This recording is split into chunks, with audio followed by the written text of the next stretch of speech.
Sunday night game is the Commanders at the Buccaneers, and I think a lot of people, and understandably so, I get it. Jayden Daniels is making his playoff debut. It's a lot of eyeballs, a lot of expectations on him in his first playoff game. We can talk about that, but I'm curious on your perspective for this. Okay, Dan Quinn and Todd Bowles have both coached a lot of playoff football. I'm not really worried about that. Cliff Kingsbury, one playoff game as a play caller. Liam Cohen, obviously making his playoff debut as a play caller in this game. We talk a lot about players, but how do you think coaches handle playoff football and how they might have to adapt to that, meeting the moment, the next level? You hear how much teams scout their opponents in the playoffs.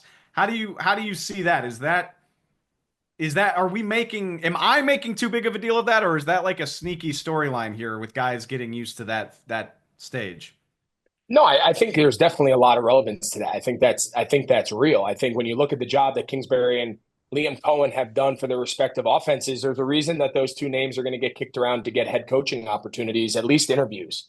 And a guy like Liam Cohen that maybe wasn't a household name in the sense that Kingsbury was, obviously a head coach, a little more well known from his college days. Liam Cohen kind of bounced back and forth between the floor staff and I'm sorry, McVay's staff in LA and Kentucky and then back Right. to LA and kind of bounced back and forth there, had a couple stints in each spot before he lands taking over for Canales down with Todd Bowles. So maybe a little less known of a guy, but I think when you ask people around the industry, you ask people around like what a job Liam Cohen has done down there. I mean, he's been fantastic. I mean, that it's been a home run hire for Todd Bowles bringing in Liam Cohen to replace when Dave Canales became the head coach in Carolina. So Todd Bowles knocked that out of the park, and I would say Dan Quinn did too, right? I mean, it's everyone focuses so much on plays and X's and O's, but it's about bringing out the best in your quarterback.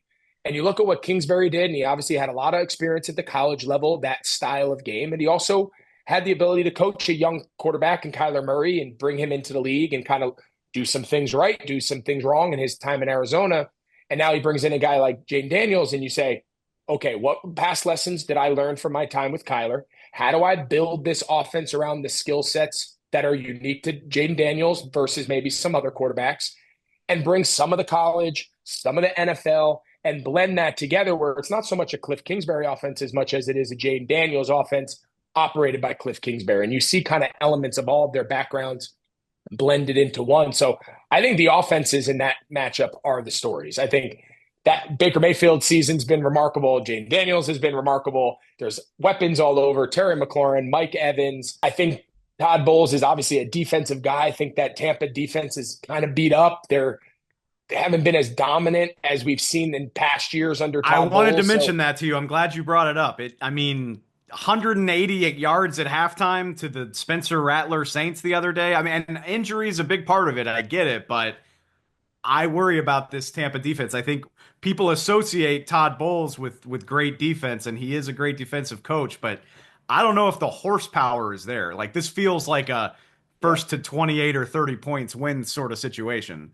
which I think for us viewers would be fantastic. Now, Dan Quinn and Todd Bowles, who are proud defensive minds, they're going to say, no, we're going to, they're going to have great plans. And obviously those guys have had a lot of success, coordinating and orchestrating really good defenses over the years. But I think with the way Baker's playing and the way that Jayden Daniels is playing, I think this could be a little bit more like in my mind, this has the power to be like a higher scoring battle than the other matchup with Green Bay and Philadelphia, which means this game's going to be 7-6 and Philly Green Bay is going to be 45-40. But like that's my first gut instinct. Without like really diving in. That's kind of my first gut instinct. I think if both quarterbacks get off to a fast start, they've got weapons, they have play callers that have been good. They've got to stay true to what they've been all year. To your point about playoffs, it's easy to get tight. It's easy to say, well, we'll punt and play defense. No, man. If you were going to go for 4th and 1 on the minus 45-yard line in week 6 at 1 o'clock, you've got to go for it in a wild card matchup on the road. You've got to be true to what you've been. And I think Dan Quinn has really showed that he's willing to kind of play the odds and give his team chances. So he's going to have to do that on the road to give themselves an opportunity to keep pace. But I'm fascinated for both of the NFC games. All 3 of the NFC games.